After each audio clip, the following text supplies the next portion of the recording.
And welcome to the Big Blue Breakdown, part of the New York Giants on SI, YouTube, and Media Network. I'm Paul Dottino as we get a look at the three key matchups for the New York Giants as they head down to face the Washington Commanders on Sunday in Week 2 of the regular season. Now, we already know the Giants dropped their opening game 28-6 to the Minnesota Vikings, and we've been talking about that all week. So there is no need to rehash any of that, other than to mention that there are a couple of players who had poor games in Week 1 that history tells us may bounce back strong in Week 2. We will start with quarterback Daniel Jones. With him as the starting quarterback, the Giants have gone 5-1-1 against the Commanders. In fact, with him at the helm, he's completed 70% of his passes against Washington for over 1,500 yards, with 10 touchdowns and only 3 interceptions. We might also tell you that on the defensive side of the ball, outside linebacker Kayvon Thibodeaux, he's got 15.5 sacks as he begins his third NFL season. Well, 5.5 of them have come against the Commanders, including a strip sack and fumble recovery for a touchdown a couple of years ago on the road. So we will see how those two players respond and rebound in Week 2 against a team that they have usually had a lot of success against. And by the way, as they take on the Commanders in Northwest Stadium, the new name now for the Commanders' old facility, keep in mind that since 2018, the Giants are 8-3-1 in this series, and they did sweep both games last season by scores of 14-7 and 31-19. All right, we gave you a quick eye on the Giants. Now it's time to put our eye on the Commanders. And anytime you talk about Washington in 2024, you have to start with their first-round pick, rookie quarterback Jayden Daniels. He was the NFL's Offensive Rookie of the Week for the opening day game. It was a loss, all right? They got beat by Tampa Bay 37-20, but nonetheless, Daniels earned some plaudits. He was 17 out of 24 for 184 yards, but ran 16 times for 88 and 2 touchdowns. He was sacked twice and did have a long of 32 yards. There is no question. He has a green light to run whenever he chooses. And with his speed and with his athleticism, you can understand why the Commanders would want to do that. Now, at the same time, if you looked at their game plan, they, much like other teams that are going to be dealing with a rookie quarterback, did not want to put too much on his plate. So what did they do? They told him to get rid of the ball quick and let's do as many short passes as we possibly can and let your targets, your teammates, if you will, get a lot of yards after the catch. And that's how Washington designed their offense to try to move the ball down the field against Tampa. Now, why is that important? Well, let's take a look at what they did with their ball distribution. They really went heavy in the passing game to their running backs, Brian Robinson Jr. and Austin Ekeler. Remember, Ekeler, the former Charger who came over as a free agent. Between those two running backs, they produced 7 catches for 101 receiving yards. They only ran for a combined 50 yards and 1 touchdown on the ground. So these two backs were much more involved in the passing game than they were the running game. In fact, Ekeler had 4 catches for 52 yards. It really says everything you need to know about what the Commanders wanted to do through the air. It was really all short stuff. So in any event, keep that in mind. It's short stuff, and it's Daniels running with the football. That's really where they're trying to go here, at least during the early stages of the season, perhaps until he gets his feet wet. Now, when we look at the rest of the Commanders' offense, well, Zack Herz is there, three-time Pro Bowl tight end. Everybody remembers him from when he was with Philly, but the last 3 seasons he languished in Arizona, where not too many people paid attention to him, but he was kind of productive. All the way up to the fact that with 712 receptions, he is now 8th in all-time receptions among NFL tight ends. He, over the years, has certainly done damage against the Giants. There's no question about that. Now, one thing to keep in mind, they're certainly not afraid to use gadgets, because what we saw last week against the Buccaneers was a play where Daniels threw a wide receiver screen off to the left side to third-round pick Luke McCaffrey. And interestingly enough, McCaffrey kind of cocked his arm back and looked like he wanted to throw it back to Daniels. Didn't happen. He wound up holding on to the ball, and then the Buccaneers defense converged. But keep in mind that that play is in their playbook. Now, why do I say that? Well, Dan Quinn, their first-year head coach, remember he had been the defensive coordinator with the Dallas Cowboys for the last several years. He's now in charge down in Washington, along with Cliff Kingsbury, who is their offensive coordinator, and Joe Witt Jr., who is their defensive coordinator. And by the way, this is probably a good idea to mention that Larry Izzo, former Giants assistant special teams coach and a guy who is universally liked around the league, he is Washington's special teams coordinator. But that's an aside. Let's go back to what we were talking about with this particular play. A wide receiver screen with a potential throwback to the quarterback. Dan Quinn was quoted after the game as saying, yeah, we saw McCaffrey, wind up holding on to the ball, but I guarantee you if he gets a chance to do it again, he is going to throw it. So kind of keep that in the back of your mind if you see that play develop on Sunday down at Northwest Stadium.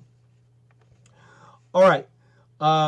Offensive line-wise, it's been a problem for Washington, okay? Let's not pull any punches like many other teams, especially teams that have been scuffling along the last couple of years. It usually starts with the offensive line, and they are no different. Left to right, it's Lucas, Allegretti, Biadasz, Cosmi, and Wiley. Now, Allegretti was brought in as a free agent from the Chiefs. Be that as it may, they thought he would perform better in week 1 than he did, but he did struggle some. Biadasz has been brought in after several years with the Dallas Cowboys, where he was viewed as a disappointment. He is now the starting center. Cosmi, of course, is by far the best lineman on the Commanders roster. And quite frankly, he's one of the better guards in the league. But he can't hold up the entire line himself. So that's where the line stands. Now, the other thing to keep in mind when you look at that score against Tampa last week is that Cade York missed a couple of field goals and found himself out of a job this week. He's gone, and they've already changed out their kicker and brought in veteran Austin Seibert, who over the course of his career, he came into the NFL in 2019. He's kicked in 31 games, hit 80% of his field goals with Cleveland, Cincinnati, Detroit, and most recently last year, he had some time with the Jets. So that's kind of a look at the eye on the Commanders' offense. Let's take a look at their defense. And my, oh my, did Dan Quinn overhaul this side of the ball. He got the job and obviously did not like what he saw last year. So what did they do? Clelin Ferrell has come in as the left defensive end as an unrestricted free agent from San Francisco. Now, you folks will remember I was big on him when he came out of Clemson in the NFL draft. He has never truly developed, was a first-round pick with the Raiders. It just hasn't happened for him. But he did get the Commanders' lone sack last week against Tampa's Baker Mayfield. Dorrance Armstrong is the right defensive end. He came in as an unrestricted free agent from Dallas. Many people thought he was underrated and not heralded nearly as much as he should have been. So now he gets his chance here to be the top dog pass rusher with the Commanders. They also brought in a couple of linebackers, and one of these names won't surprise you. Now, Frankie Louvu comes over from Carolina, but he's on the weak side. The middle linebacker is Bobby Wagner, a surefire Hall of Famer who has been in this league and played at a very high level for more than a decade. He comes in after his second pit stop with his first pit stop with the Seattle Seahawks. He had been there for a long time, left for a year, went back, and now he has joined Dan Quinn, who at one time was the defensive coordinator in Seattle. Well, Quinn has brought him back into his fold, now as the starting middle linebacker for the Commanders. Last week, he had a team-high 10 tackles, including 3 tackles for a loss. I don't know when he is ever going to get old, but Bobby Wagner's production just refuses to decline. They also brought in, from the Panthers, second free agent. 2 free agents now, Louvu and Jeremy Chin, off-injured strong safety, who when he came into the draft, or out of the draft, was supposed to be very highly rated, but an assortment of bumps and bruises has really sidetracked his career. He is now the starting strong safety for the Commanders. Now, they got themselves a bit of a problem because one of their starting corners, Emmanuel Forbes Jr., usually plays on the right side, thumb injury, had thumb surgery. And so that really shortens a secondary, which has had a tremendous amount of difficulty for the last couple of seasons. And it's not going to get any easier with Forbes out of the lineup. He was the 16th overall pick last year, and they were really hoping to force feed him and increase his production in season 2. But now he's been sidetracked. This becomes an issue because the rest of the corners have not performed up to par. Benjamin St-Juste has been one of the most inconsistent corners in the NFL since he came into the league. In fact, last week against Tampa, allowed 7 receptions on 9 targets for 85 yards and 2 touchdowns. He has been a guy that you could pick on. Michael Davis is also back there. Noah Igbinoghene is also back there as well. And Mike Sanderstill. Mike Sanderstill is the other corner in the mix for the Commanders. Now, Baker Mayfield took advantage of this secondary last week. He threw for 289 yards and 4 touchdowns while completing 80% of his passes. Suffice it to say, Mayfield had a great day. So that's going to be a big concern for the Commanders as they prepare for week 2. Of course, Daniel Jones is coming off a horrible game for the Giants. He'll be looking for a bounce back. And this is a secondary that would appear to give him a chance to do just that. All right, let's go over our 3 key matchups to watch, as we will do going into every one of the Giants games during the course of this season. We start out with center Tyler Biadasz for the Commanders against Giants nose tackle Dexter Lawrence.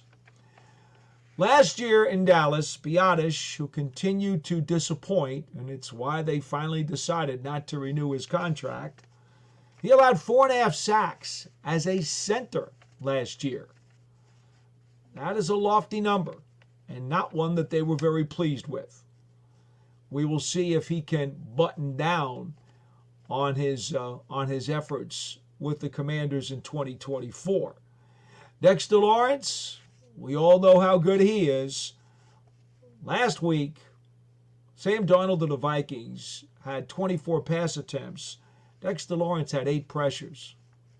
That's one heck of a percentage. Also had 1 sack and did deflect a pass that was intercepted by linebacker Darius Muasau downfield. Big game for Dexter Lawrence. He, quite frankly, was the Giants' star of the day. And I would expect nothing less from him as they go back into Washington in week 2. Key matchup number 2. And this is a very, very intriguing one for a number of reasons. Commanders wide receiver Terry McLaurin, Scary Terry, against Giants corner Deonte Banks. Now, over the course of his career, McLaurin has had 9 games against the Giants, caught 3 touchdowns, and had 3 games of at least 100 yards.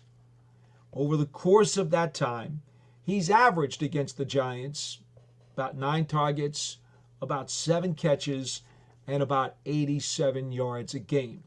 So there's no question he's been successful in this series. But for some reason, and probably because they wanted Daniels to either run or dump everything off short last week against Tampa, he only had 4 targets and 2 receptions for 17 yards. That is not the kind of production that the Commanders can afford to get from Terry McLaurin if they think they're going to be competitive in any ball game. They always say you got to get the ball to your best players. Well, they did not do that last weekend, and it certainly hindered their cause. Now, as far as Tay Banks for the Giants, second-year corner, we know he gave up a long pass to Darnold. We also know that Darnold was able to connect on a 4th down deep inside the Giants' red zone on a slant to Justin Jefferson, where Banks had really good coverage, but it was a precise route, a precise throw, and even though Banks tried to rip the ball away, Jefferson held on for the touchdown. We understand that. But interestingly enough, last year, Banks had his first career interception of the 2 that he's got in Week 7 against Washington. And over the 2 games when the Giants played the Commanders last season, they completed 7 passes on 12 targets against Banks for 64 yards and a touchdown. We will see how Banks fares against McLaurin, because it would be unreasonable to think that the Commanders will not feature him in Week 2 after basically burying McLaurin in their offensive game plan against the Buccaneers. Key matchup number 3 to watch. And this one's a little bit generic, but it kind of has to be based on the style of offense that the Commanders are running. It's the running of Jaden Daniels and the pass receiving of the running backs, Brian Robinson Jr. and Austin Eckler, against money backer Isaiah Simmons. Now, please let me explain. Simmons did not play any defensive snaps in Week 1 against Minnesota. In fact, he was limited to 18 special team snaps. Defensive coordinator Shane Bowen said it was a matchup concern. They wound up using safety Dane Belton as the money backer instead of Isaiah Simmons. But Bowen said this week that Simmons is going to be a big part of the game plan against Washington. Well, what does Simmons do well? Simmons is excellent in covering running backs and tight ends. Remember Zack Herz is also now on the Commanders. Not only that, but Simmons also can chase down with his speed and athleticism a scrambling quarterback like Jaden Daniels. Keep that in mind. Also, if the Giants decide that after their front four did not get enough pressure against Minnesota last week, they may want to wind up going stronger with a blitz. And Simmons is very good at rushing downhill in the blitz. Now remember what I told you about Eckler and Robinson, though. Let's go back to the coverage for a second.